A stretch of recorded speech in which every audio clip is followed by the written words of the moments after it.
He could be. Oh, he was in the waiting room. Jan is. Oh yeah, there he is. Okay, let me move him over.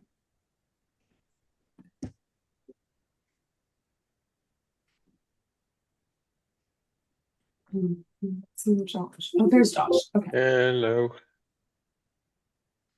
Can you hear me? Hi. Hi.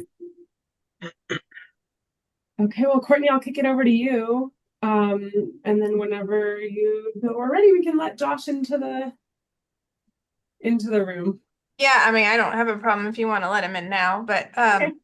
I kind of wanted to go over what I think we see as the march forward, just from a timing and expectation standpoint. So we're gonna talk to Josh today and like learn as much as we can on triple bottom line and his thoughts on it, with the goal of, I think, coming back in March and talking about ideas, brainstorming between now and then on our own, and coming back in March and talking about ideas of how to incorporate that thought process, or maybe like tools into the Sustainability Commission's kind of structure, meeting to meeting.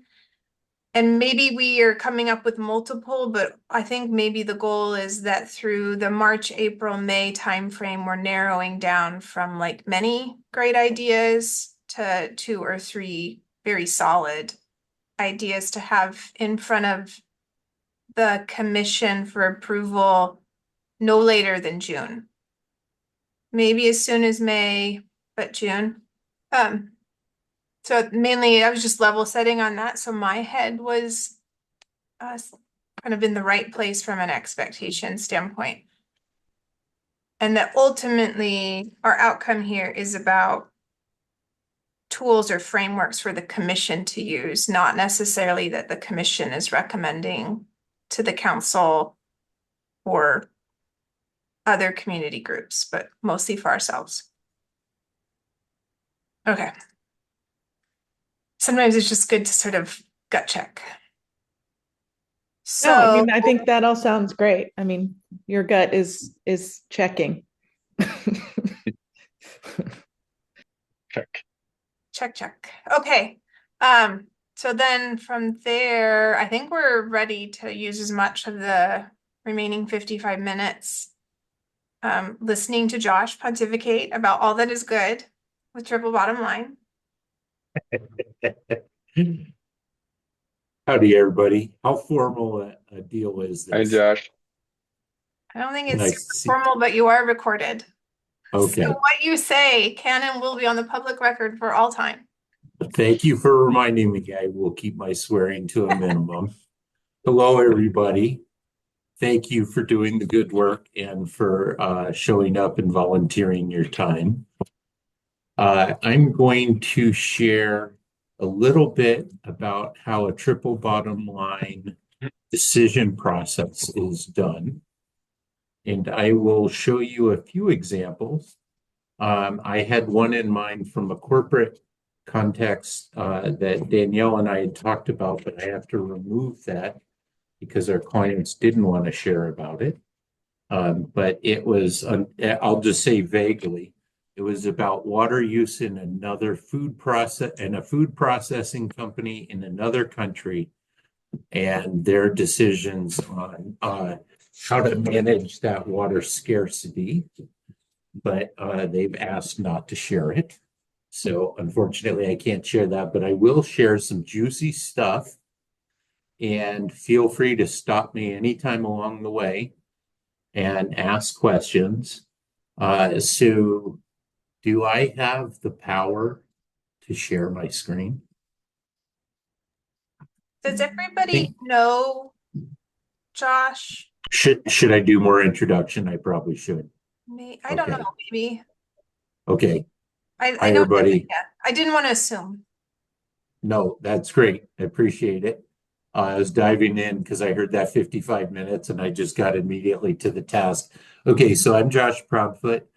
I started a company 25 years ago called Good Company that does sustainability consulting for government and corporations, both privately held and publicly traded. And we work on the triple bottom line and helping whatever the organization is manage to their performance goals, not just to a minimum threshold or compliance. I'm one of the founders. I'm the remaining founder. We have since joined a company called Parametrics, which is an employee-owned science and engineering firm. And we joined them during COVID as we saw climate change being valued more and more. And we wanted to be in a mothership that would allow us to meet the scale. That scale still is there in places. Obviously less so at the federal government now, but other places still very active. Courtney, does that fit the bill there? Okay. Let me just start sharing right away. And Jan, I've just enjoyed everything in the Friendly Street neighborhood for so long. I just want to tuck that in there. Okay. So first screen right here. Okay. Do you see this kind of fruit stripe here? Yeah. It's okay. Economic co-benefits, environmental, and social. Yep. Okay. Yes. So triple bottom line, right, is economic aspects that you want to pay attention to, environmental and social. Notice this is a blank slate. The idea is that whatever you are looking at, you can decide what economic or financial aspects matter, as well as environmental aspects, as well as social aspects. What's common for economic might be things like return on investment or cost or life cycle cost per unit, a number of different common variables that we tend to see over and over. Jobs. Environmental co-benefits could be something as wild as soil production or genetic diversity of species, or it could be water quality. It could be anything that's of interest and relevant to the things you're studying. And then social benefits or co-benefits usually relate to equality and how well people are treated, if they're treated proportionately or not. And through that lens, you can look at anything. And you can look at something just to say, hey, what matters here? Or what might you think about that you don't normally think about? Or it might be, hey, we're comparing X and Y and Z. Which one's better? And by having these three different categories, you can see it rolled up or you can see it broken apart. And generally speaking, we usually deliver these at three levels of information. One is an executive summary or a super table. The next one would be maybe 5 to 10 pages with short descriptors of what we found for each aspect across the alternatives. And then another one would be like, here's our methods, here's our data sources, here's our research documents, and that's kind of the appendix, but for the very curious. Something with these, sometimes it's better to just lay it out and say, here it is. And sometimes folks want it scored and say which one's better with hard math. And that math can either be incredibly precise or it can be very vague. So this could be filled in as just qualitative descriptions, and you'd still have a better understanding of something if you don't often think about these aspects of whatever it is. I'm going to show you the next kind of stage. Okay. Is this big enough? Let me make it a little bigger. Okay. So here you see those same 3 empty vessels by the topic. You see percentages if they're evenly split across the criteria. And then you have decision maker response. So let's imagine there's a decision where whoever's in charge, that could be a board, it could be a commission, they could be elected, they could be administrative, it could be the owner, it could be the executive team, it could be the managers, whoever is involved that makes the decision. In scored environments, we usually like them to say what matters to you the most, because not all things are equal, right? Maybe there's one aspect that seems important, but it's actually not such a big deal, but you still want it on the list, but that's 5%. Whereas let's say social equity might be 80% of what you're wanting to score or value.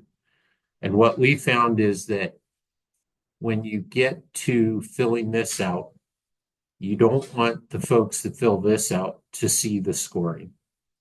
They're saying relative to each other, what's the most important thing? And then separately from that, once they set the weightings, you multiply that times the scores, and the scores could be either put on like a 1 to 10 scale, or it could be in the native units. So native units might be, let's see, thousands of gallons of river flow, or it could be dollars, or it could be microns, or it could be parts per million, whatever the unit is that's relevant to that aspect. Where people get hung up is that all those units can be different, but you can still score them on a range. So let's say one of these things was parts per million, another was number of people employed for a year. We'd have different numbers, but we could create a range if we had to get to 1 through 10. Or you can leave it in its native units, and you can just say, this is what it looks like relative to each other.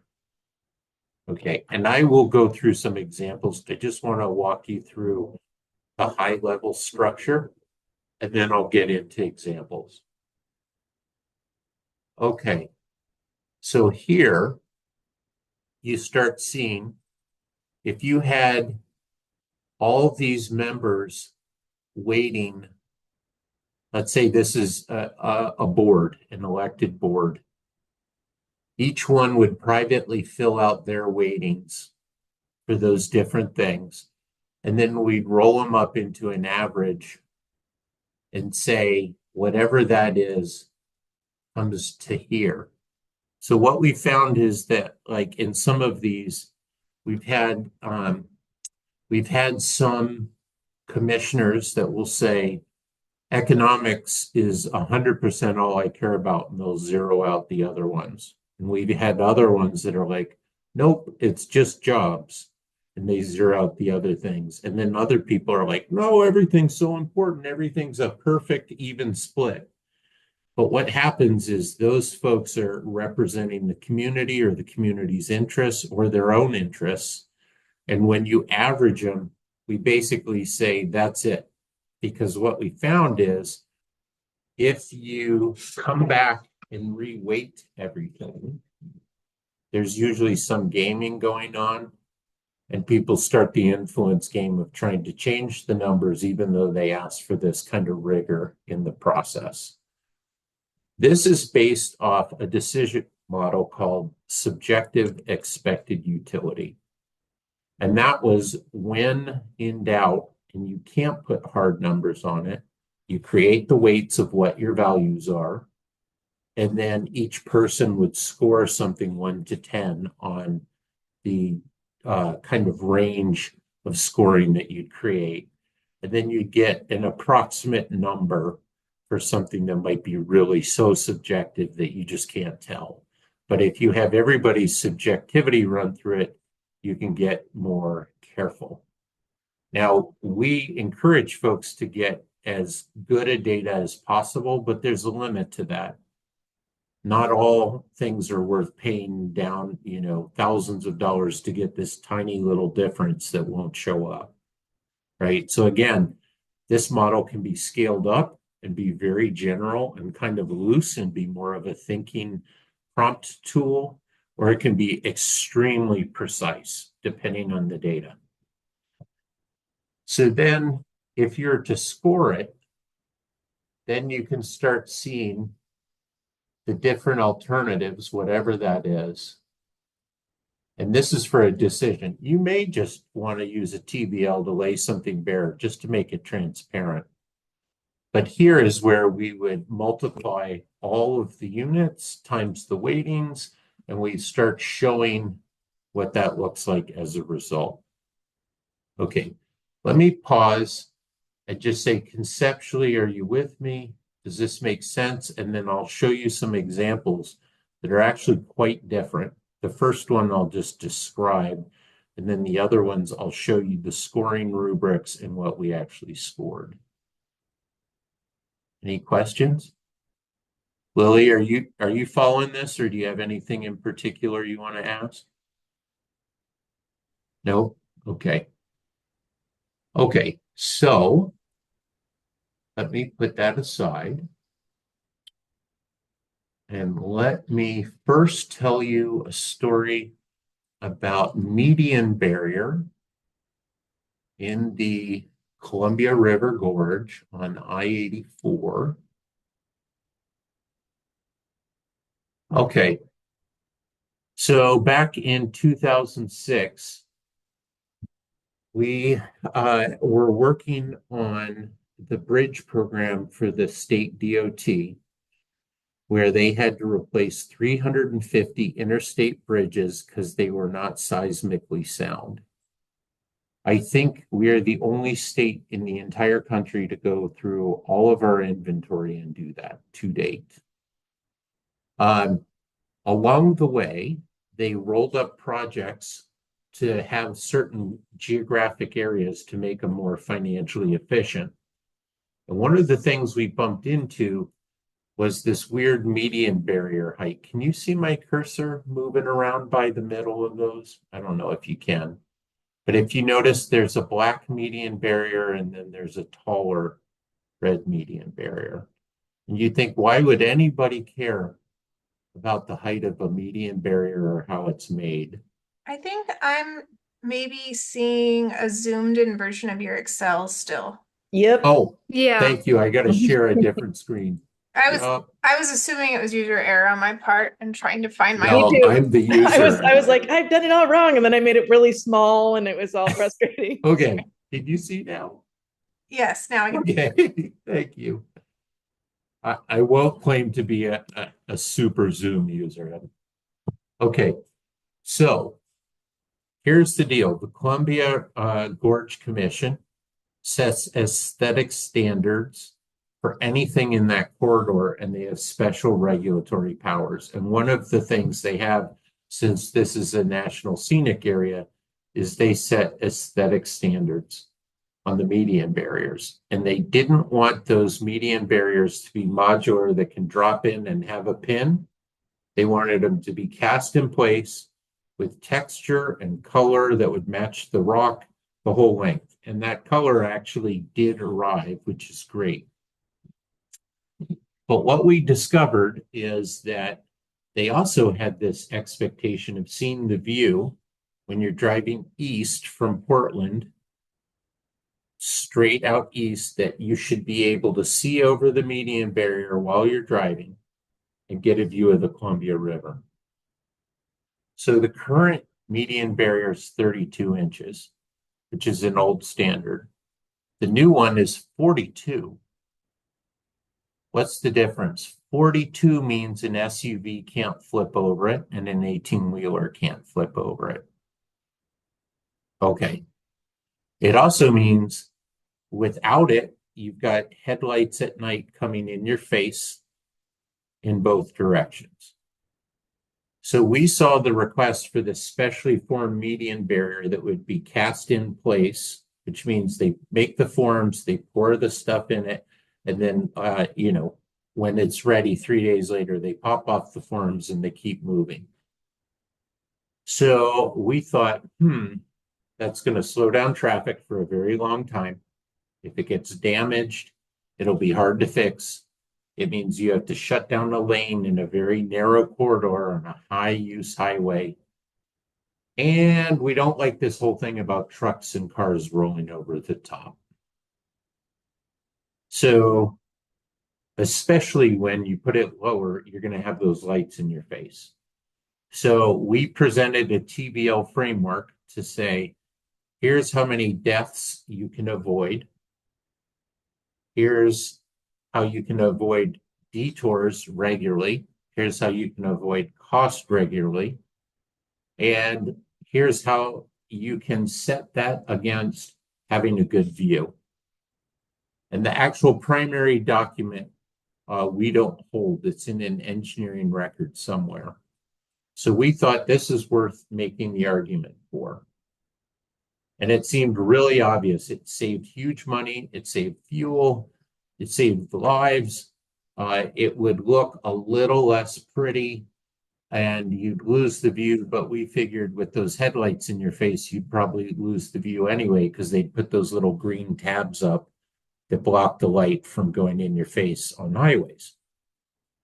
So we submitted that formally to the Gorge Commission. And unfortunately, with all that data presented in a nice TBL format, they chose the lower median barrier, which means no safety but a good view.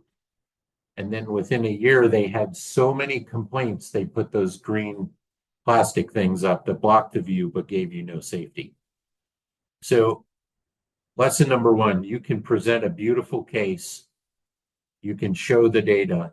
It can be really clear what the choice is. But without that weighting and scoring, it's easy to still override it. So it's not that I want to share the defeat. It's really that even if you've got great data, some people will still follow their own path. Okay, let me stop on that and show you something different. Okay, stop sharing. Now, here is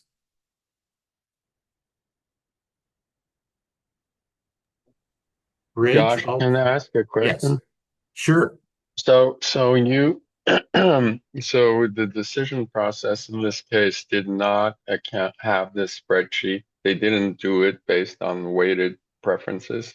Is that what you're saying? No, it was the folks working in the project who had the mandate passed down from the Gorge Commission, who just felt like it was not doing a service to the community or the people. They weren't using the TBL spreadsheet. No, we Okay. used a very crude one. And I'm sorry, I can't present it to you. No, But that's it's actually, okay. but it was one of those, that was my first thing of, hey, we really need to show these different aspects. The human picture is the safety part, right? The dollar costs were much higher. The detours and economic disruption, much higher. But the aesthetics were what was valued. And we wanted to juxtapose those values side by side. So if you had done that on that project, you'd have been having a discussion with key decision makers and stakeholders about weighted values within, because if the Gorge Commission had invited it, yeah, we were actually pushing back. We were saying, Gorge Commission, we know you made a decision. We want you to reconsider it. And so we elevated it up without scoring, without weighting, just laying it bare. Here's some social aspects. Here's some environmental aspects. Here's some financial aspects. You're trading for the view. So it wasn't quite as formal as that structure I just showed you, but I'm about to show you something much more formal. So if you're crossing the I-84 over the Sandy River, right before you get into the scenic area, there are two twin bridges that I think are 4 lanes each, and we had to replace those. And at that time, there were 5 different bridge bridge types, and they each had a different profile. And I'll just show those. Okay, this is where I need to share. Get back to that. Okay. All right. So we had 5 different design types for these bridges. And I will show you briefly. So concrete box girder, you can see it as a cross section. Steel box girder and the cross section. Twin concrete boxes, way bigger, filled with styrofoam, by the by. The steel plate version of that, which has a lot more structure to it. And then the one with the arch and the cross section of that below. Okay. So now stop sharing and let me show you the decision tool that the State Transportation Commission set the weightings on. So where's that beautiful share button? Right. What is this? Number 2. Okay. Can everybody see this? Not yet. Not, oh, okay. Here we go. Yep. So I think so. Okay, so I think they pulled the arch off because of costs originally. It just broke the budget so much they just had to take it off the list. And so you have the alternatives here, right, in the column headings. And then here's the beginning of an ODOT version of a triple bottom line. And I can make this bigger so you can see it. But stimulating Oregon's economy. And look at the subsets of things. We have mix of materials, so it's not just steel, but also concrete, because you don't want to leave either one of those industries out. You've got women and minority-owned firms. You've got accessibility, so you're not blocking streets, so things can, local businesses can keep going. And then, can you drive economic development in the area? Then there's what's cost effective to the state. And here's all the different costs, from railroad costs, utilities, potential to widen in the future, minimize maintenance costs, maintain freight mobility, keep traffic moving, another economic indicator. And you've got risk of safety, work zone delays. Actually, a lot of these are safety indicators. Sensitive to communities and landscape.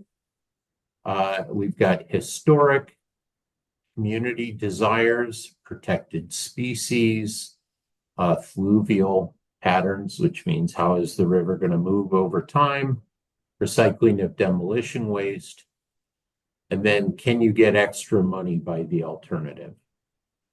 The weightings here were all set by the Transportation Commission, which is all appointed by the governor. Then what we did for each one of these is we would call the subject matter experts on each one of these, and they would rank the design. So we'd sit with a stormwater engineer, we'd sit with a materials engineer, we'd sit with the economic development officers, we'd sit with the equity officers, and we'd go through these and we'd score them. So this was called a best value framework. So they didn't want to call it triple bottom line, but it was best value to the state. And you can see at the bottom, one was a clear winner. And so that becomes what's called the preferred alternative. And then the record of all this data, and behind some of these scores is some very hard economic data or engineering data. That became what's called the record of decision. Why did we land on this alternative? What input was used? How was it scored, etc.? Okay. We did this for anywhere from 2 to 5 alternatives for 35 separate interstate bridges, but this was done for all 350 statewide. This is the first time Oregon ever did anything in selecting these alternatives beyond price. So it was actually a major step forward, and that was in 2006. Can I Okay, say something? yes, please. It looks from your first two lines that it still was price because I mean the cost is lowest and the construction period was much lower on the last option. Yeah, And so price, that's the one they scored best, the highest in the end. right. And these weightings, right, were prioritized by the commission. So price was the strongest variable, but it wasn't price alone. And so that's, I mean, that's the deal with triple bottom line or similar kind of value structures is it's not intended to create outcomes where price can't prevail as a strong driver. Sure. Just a But they different did way weight of it. looking at a different way of looking at And impact. as I remember it, and I would say this is faulty memory, so don't quote me on this, from 19 years ago, that the commission decided price was roughly 55 to 60% of the total value, but previously it was 100%. So this was a landmark movement for an organization of this scale. And it had to be approved by federal highways, which was also a unique thing at that time. So just a quick follow-up. The weightings that are placed there, those are arbitrary in a way. I mean, there's no science, like an actual scientific process to that. Like who decides whether it's 10%, 20, 15, whatever. That's right. The scoring is where it's more scientific and data driven. The Yeah. weighting will always be the value judgments of the decision makers, no matter what context you're in, right? For example, how much does human life get valued over Yeah. view of the river, right? Yeah. I mean, So I think this is partly why committees and commissions, why when you get a truly kind of diverse group of individuals representing different perspectives, then these tools begin to reflect kind of a pretty solid grasp of what your population is going to think. But maybe, Yeah. you know, I mean, that's the intrigue, and that'll be some of my questions. Just noting where we got about 25 minutes left is, yeah, sometimes this tool can accidentally kind of turn into sort of a moral tool, not an advisory, you know, more ideological than actually advisory and impacts and trade-offs. And so maybe weaving in some of that, like what are the things that you've got to be cautious of, or yeah, you know what this commission's, you know, we're not the policy makers, we're advisors. right. So specific to that, I have seen members of commissions put their thumb on the scale for one variable where they say 100% and 0 on others. Right. Whereas others are like, hey, I'm trying to be more balanced. I'm going to go a third, a third, a third. But ultimately, what we say when we work often with elected officials, right, is are you bringing your values or are you bringing your constituents' values? If you're representing, let's say, a neighborhood or a community, what's the community generally say? And if you were a transportation commissioner from Southern Oregon, it might be very different than Portland. right? But you're trying to represent the interests of your constituencies. And that's why we like to put the weighting into the hands of the decision makers and make them declare their values or the values that they're representing, right? So it's not a guess, it's not pure fuzz. It's no, this is what I think I'm representing, right? That makes people uncomfortable. Some people don't want to do it. And so what we found is that in a circumstance like that, you leave the weighting out and you just lay it bare and you make it apples to apples on the points or the criteria. And then you don't have weighted judgments, but then ultimately people will take that data and make their own value judgment on what they think they see, right?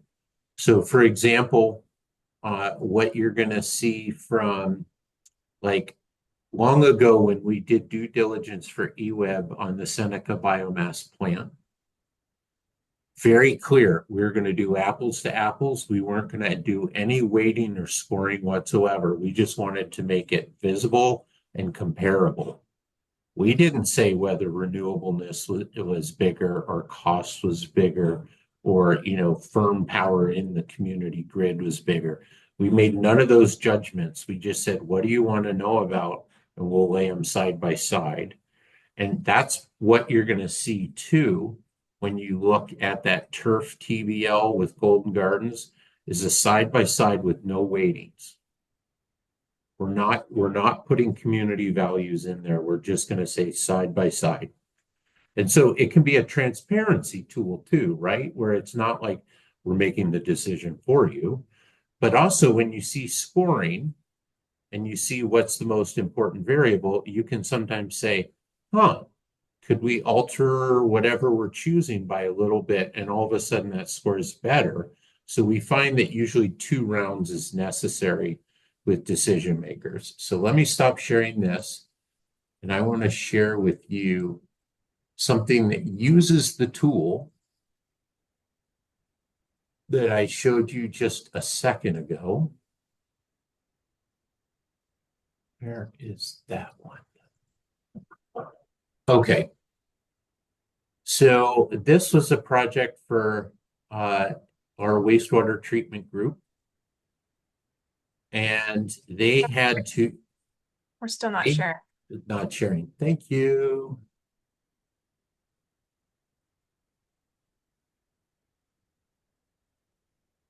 Okay. Perfect. So in order to keep their permit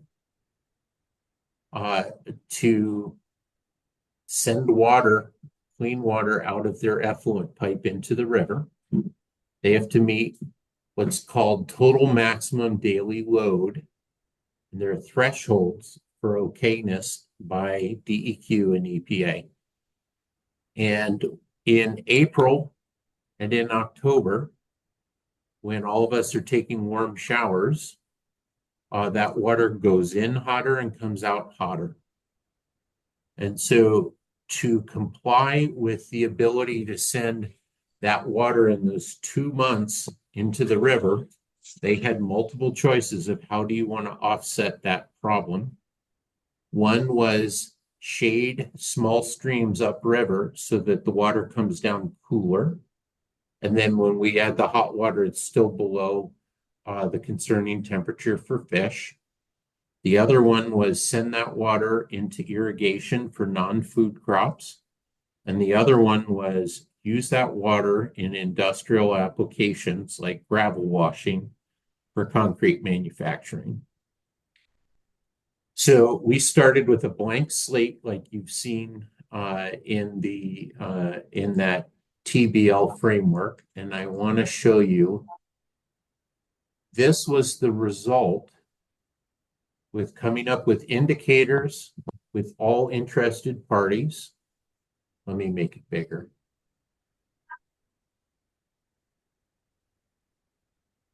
Indicators like what matters to you. And we interviewed agencies and the public and we found metrics for those.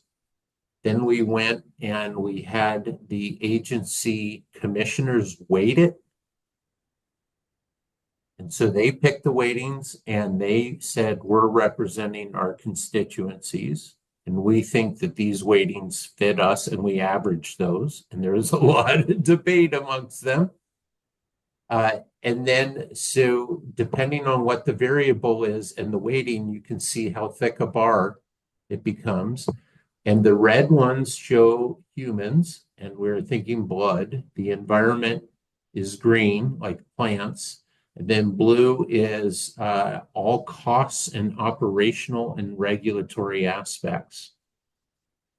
And what we found in simple form was, hey, the riparian shade was a way better value overall from a triple bottom line perspective.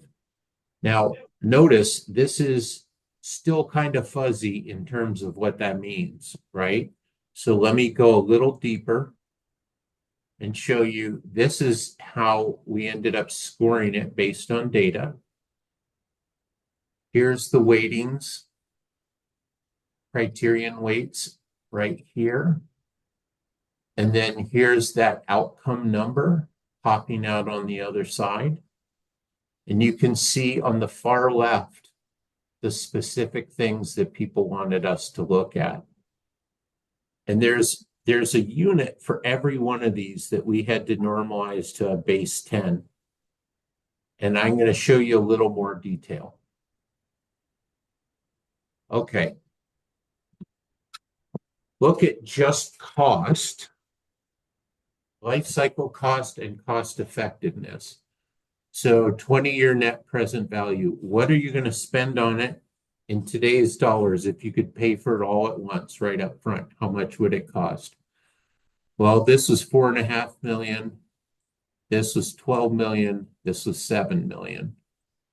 And then the unit that matters to DEQ and EPA is how many kilocalories per day are you loading the water? And what does that cost?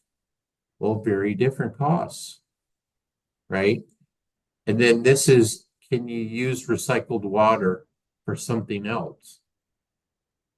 And then here's other risks and seismic elements, and these couldn't be scored. I mean, they could be scored 0 to 10, but they didn't have the units to measure on. And then here we've got time to, at the very bottom, time to, how long would it take for making a decision to implement it? Right? And while this is the cheapest one, it took the longest time. And then here's some other aspects that we scored based on expertise. Like we had a risk officer, and we also called the insurance company to say, how much would you charge if we did this for this kind of device? Let me show you the environmental ones. Thermal reduction. Just as we're getting into the last kind of 15 minutes, Yep. make sure to save us a little time to ask some questions. And I think 2 more minutes and then I'll be done. okay. Okay, so these things right here are the things that people were very concerned about. Groundwater impacts, river flow, groundwater use, impact on habitat, positive or negative, benefit to soil, greenhouse gas emissions. And then when we get to the social aspects, construction jobs, and these are in FTE years. So how many years of construction do you have, right? A lot of people conflate a construction job with a permanent job, and they're really not the same at all. You know, if it's construction, it's a moment in time. Human health concerns, climate change adaptation, would it help? Alignment with local state plans and programs, and stakeholder accountability, acceptability and accountability. Okay. So that's like the detailed view, and I won't go too much more into it, but there's one graphic that I was hoping to show you, this is essentially what we're doing, right? And one other graphic, and then I will pull up.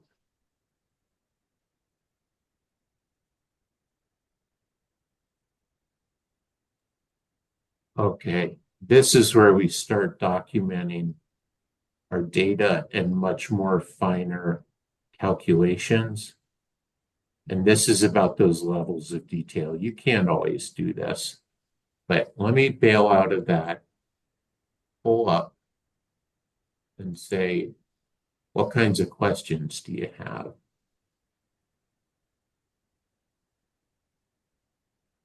No. I'd also just say that this is, I'm seeing this, I mean, we do it for a living, but Yeah. we see more and more and more of this in big decisions. We usually don't see this for any decision that's smaller than like $10 million. But Jan, like what when were you, you, go ahead. Jan, you were kind of, okay. I wanted to say I think it's really, I mean, it's an exciting way to deal with important, difficult decisions. I still have a problem with how the weighting's decided because it's just the human beings that are involved in the committee that are deciding, oh, I'm going to give it 10 because this is important to me. And the question of whether they're actually representing their own personal interests or those of their constituents is totally up in the air, as far as I'm concerned. So, Yeah. I mean, if you had Native Americans talk about the oil pipeline or have the farmers around there or the workers around there talk about the oil pipeline, you'd get very, very different weighting. So, that's how does one deal with that? Well, and there is zero decision framework that eliminates bias and takes values out of the question, right? So just in your example, what you'd want to say is like for that, you would say favorability of Native American tribes that have this pipeline going through this, their score, favorability of the workers, right? And it becomes more transparent, or oil pipeline owners, right? And then you can see the differences. So the thing that I'd say is that values thing is always hotly debated. It's always there. But if you ask everybody what matters to them, you can usually get some like good data on what matters to them in a clean way that's not value ridden beyond what matters, right? So if somebody says, hey, I'm personally very concerned with my view, right? I remember a project trying to put in solar in a maintenance station in an ODOT maintenance yard. And people had been looking at piles of gravel and piles of median barrier for years. And they were so pissed that they were going to look at solar panels. And I'm like, how is that different? And they're like, we don't like it. Change. And that's just their thing. So we document it. They don't like it. These people don't like the view of that. They would rather look at these things. Josh, what about thinking of it, we are not policymakers or decision makers. The Sustainability Commission is a commission of advisors, insight providers. Mm-hmm. So, on some level, I feel like it's the council ultimately that is elected. They're the only elected geographically encompassing body. Mm-hmm. And so it's really their weights to apply kind of to that core. I think the question I wonder is there a way that this commission can be looking at projects or staff presented priorities or council provided priorities and discussing it in a way that becomes useful to the council in a TBL framework? Are there things I think to make so. sure to talk about, or exercises at a high level that we can make sure to touch on so that it could be useful in a TBL for them? I think so. So let me just say this and let me share screen again. I think is the most important piece without weightings is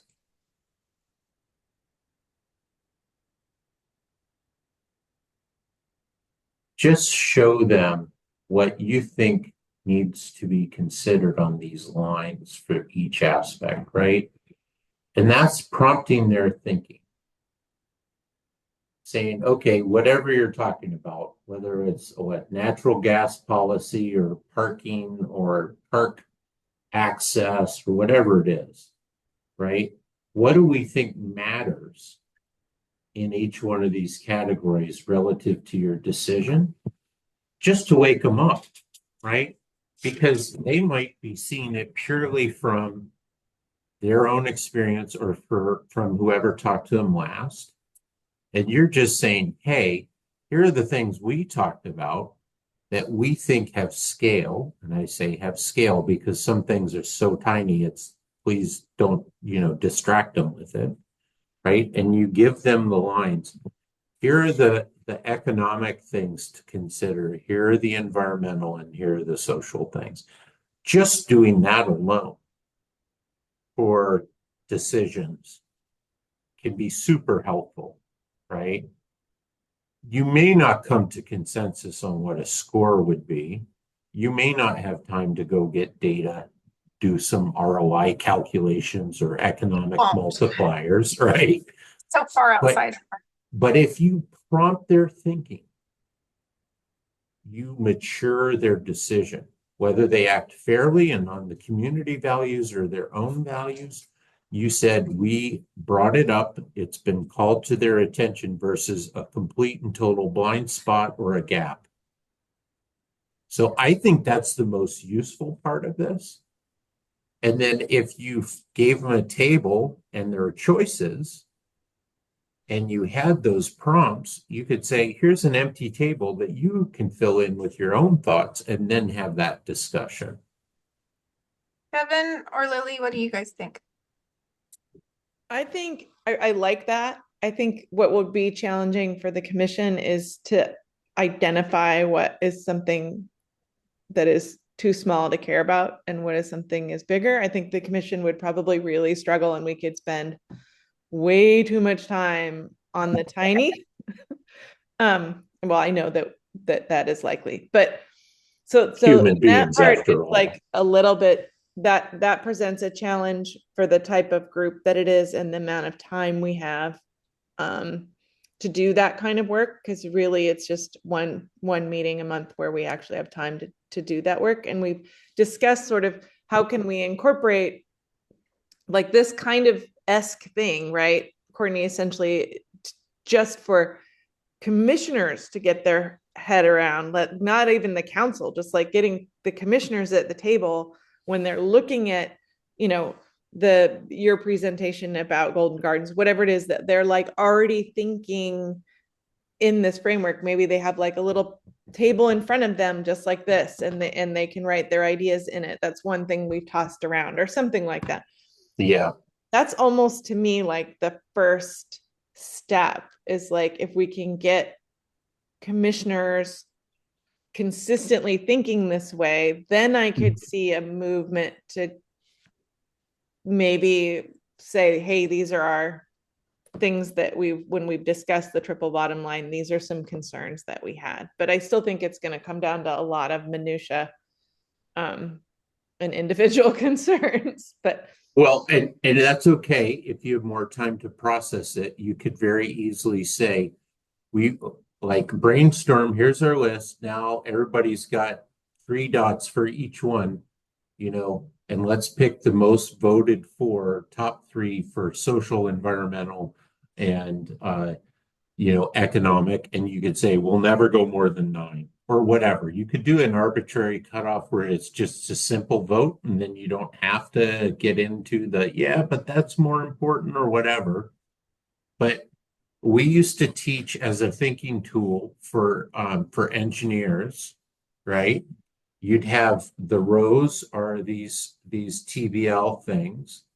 And then the columns could be either before, during, and after for a life cycle view, like whether that's a year-long thing or a 100-year-long thing, what came before, what's happening when it's there, and what's happening after. Or you could say choice A, choice B, choice C. But a very simple table. And the only other thing I'd say is if you have here's what matters, and here are choices, people tend to fixate on the bads. Put a plus minus there. What's good, what's bad, right? Because otherwise people are just like, oh, this is terrible because of this, but they don't acknowledge what's great that's happening, right? So just make sure there's goods and bads, or benefits and costs, or benefits and impacts, right? Because otherwise it get framed around how do we stop doing bad stuff instead of doing stuff we feel good about. I think just knowing we in the last kind of minute and being mindful of time, it's possible that we may bug you Sure. insights into the future. It might be that we spend the next month before we come into, so our plan is that we're going to meet in April, May, and we really need to be back to the commission with some recommendations for framing or tools that the commission will kind of vote to either incorporate into our own reflection processes or not. Maybe in this next month is like Devin and Jan and Lily, like we're just thinking through even where we don't want to go with, do we want to get into scoring? Maybe not, but I think maybe our tools are just tips or framing reminders. Just being cautious we don't turn into trying to set policy values that the council might say conflict with theirs. Yeah, and if I could give you a takeaway is don't underestimate the value of a very simple table, right? Economic, environmental, social, plus minus, and then your choices across the top. That alone as a thinking prompt will mature people's picture of what they're actually making a decision on. Even ideas like that being the things we start to talk about in March, seem valuable. I think so. I mean, so many of the big decisions are, I can't stop thinking about this one thing, right? Or that one thing is shaping all of my decision making. So if you just have, 3 more things or 9 more things, then you have a much more mature approach to whatever the decision is, no matter who you are. Thank you for making time, Jan. So this is new to me, right? I've heard about it. I've never done, gone through a process where you actually the way you demonstrated it. And if council hasn't ever used this tool, actually used it, what are we proposing? I mean, they need a demonstration or training and some simple system to do it. Otherwise, it's not going to happen. I think the council has had some integration with this tool. Okay. On projects, whether they've got a new city manager, so how they move forward with strategic planning and stuff on a broader value setting, but they have used it, and I know staff has integrated it into some of their project work. And then I also know multiple agencies, including Eugene, have used this at a deeper level when they do like RFPs and RFQs, and they're selecting developers or contractors. Yeah. So does this show up? we lost the image. Josh disappeared. Sorry, it's so hard because I've got that background thing. Yeah. You see the plus minus, so this is really, that's the essential thing you're trying to wake them up to. Yeah. Feel free to reach out to me. I'd love to help. Don't complicate it. Move them to the first or the next stage of their thinking. If it's a really big decision, you break out more process. if it's not, just mature it a little bit and help people right size that decision, right? It's weird, but these little like, hey, what about this? What about that? What about that? Goes a really long way. Hmm. Feel free to invite me back. I Okay. know that I mean we're all here for the same reason, trying to move everybody forward in a good direction. But keep it simple. Keep it simple. Maybe I'll talk to Danielle so we can Okay. get a real good sense of how council's using triple bottom line and when. Because I think it'd be helpful to understand better. Yeah, and oh, I have been screen sharing. My apologies. Okay, I do want to just say it really is about right sizing the decision. We've gone insanely careful on some of these studies into like $200,000 of analysis before somebody makes a big commitment on resources. When it gets really, really big, it's worth slowing down for. Other things, it really isn't. So, okay. Have fun. Keep doing the good work. Nice to see everybody. Thank you. Nice to see you. Thank you very much. Thank Good to see you. you See and everybody. look forward to the Golden Gardens coming our I know way. I'm excited about that one. Yep. Okay, and then Ciao. this group will meet in March, and I'll talk to Danielle a bit. And I think March is mostly us just talking through some of this nuance and where we want to go with it and where we don't want to over bake it. Yeah, for Okay. sure. I'm petrified of that because we also don't want to step out of our lane. Yeah. Because we're not experts. I think that's really, really important to just remember. Like, I think we do, but I don't know if the whole commission thinks that. You know what I'm saying? Like, just we want everyone to kind of stay in their lane within reason. Yeah. And not suddenly be an expert on and can score things. I mean, we're not in any position to score. Yeah, I just don't want the commission to come up with a different set of values scoring that is Right. counter to an We- elected bodies. There's no research. It's just a conversation. Yeah, it just means our work and our advice won't get used, you know? Right. Well, there's that too, but I mean, we again that goes back to like being effective, but staying in your like knowing what your limitations are. I guess that's what I mean by staying in your lane. Like you don't want to give advice on something that you feel very emotional about, but actually don't know anything about, you know, and oh, I'm giving the score kind of to Jan, your point where it seems very like arbitrary. Hmm. But an exercise where we do all take 2 minutes and talk about a project to see if we can, whether we feel that way or not, can we articulate the positions Yeah. within these three legs? Just the exercise of trying to articulate other perspectives could be an interesting discussion. I think Yep. that that's really what I'm really hoping for out of this committee is just to have that framework sort of on people's minds when we have discussions. I mean, things come up and maybe somebody's not paying attention to this part or not, but I think it would just sort of also unify thinking without being too directed, but just like, hey, let's think about this. At least that's kind of my hope and dream from this committee. Hmm. It was a lot at 4 o'clock. I was like, oh. It was a lot. And he's so funny. Like I really, really like him, but you know what I mean? Like he's like, let me show you I was all like, of the I math. was like, No, we're gonna get into like z-scores and stuff, and I was like, no. there was a limit, right? And I'm like, uh-oh, okay. I'm starting to Well, speak. he had some good examples though, like the one with the median thing. That was like, wow, Speaking, right? bad decisions there. I Yeah, mean, life, it's people's also those lives. moments where you're like, I thought adults were making the decision. Yes. Oh, we're probably still recorded. Danielle, delete that.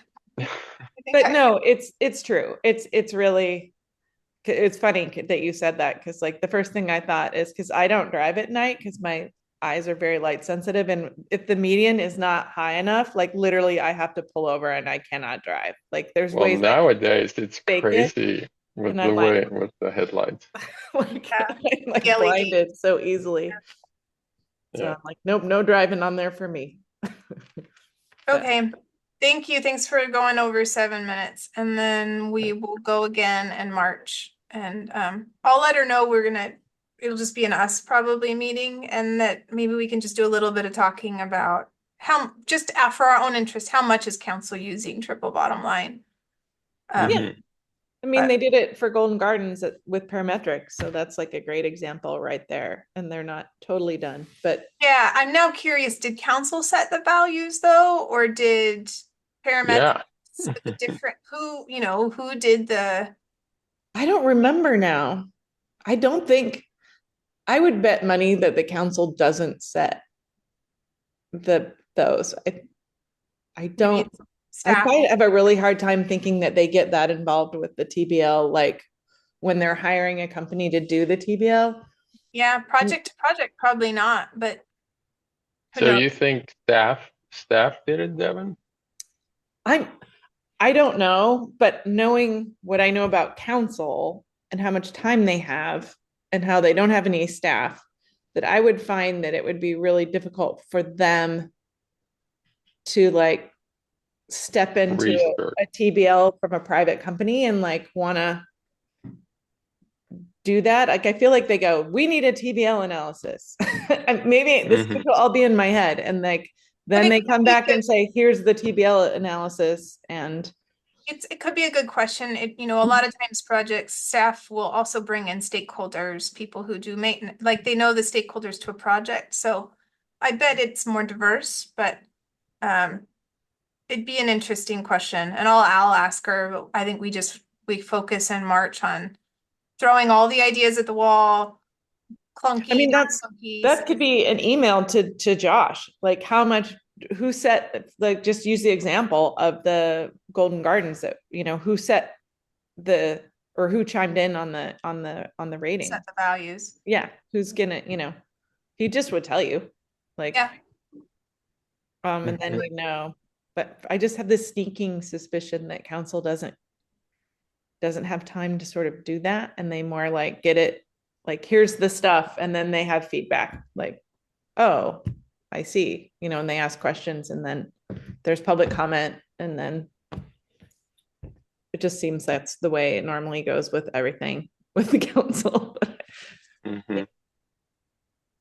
There's a lot of outside advice coming to council, it seems like, rather than the council getting super into things. They seem to be more They have to.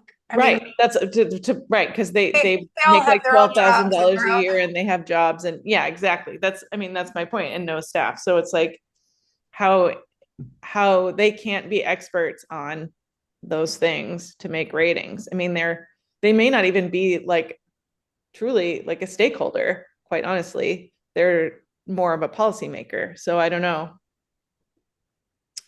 we'll find out. We'll find out. But no, We'll just great. Thank ask. you for making that happen. It was nice. Yeah, Yeah. well, thanks to Thank you. Danielle because she got Josh there. So Okay. we will come back again, and no idea is too simple or bad. And then the goal will be to get down to a handful of them. And if it's your idea and we really like it, then you may have to help draft it into something. So just fair warning, if you have a great idea, you're signing up for more work with me. Okay, thank you. Yeah, All and I right. feel like Thank I you got to guys. see you a Have a bunch good this evening. week. So, What did you say, I got Courtney? to see you a bunch this week. So, Yeah. yeah. Nice to see you. Take care. All right. Bye, Lily. Hi. Bye. Bye, Lily.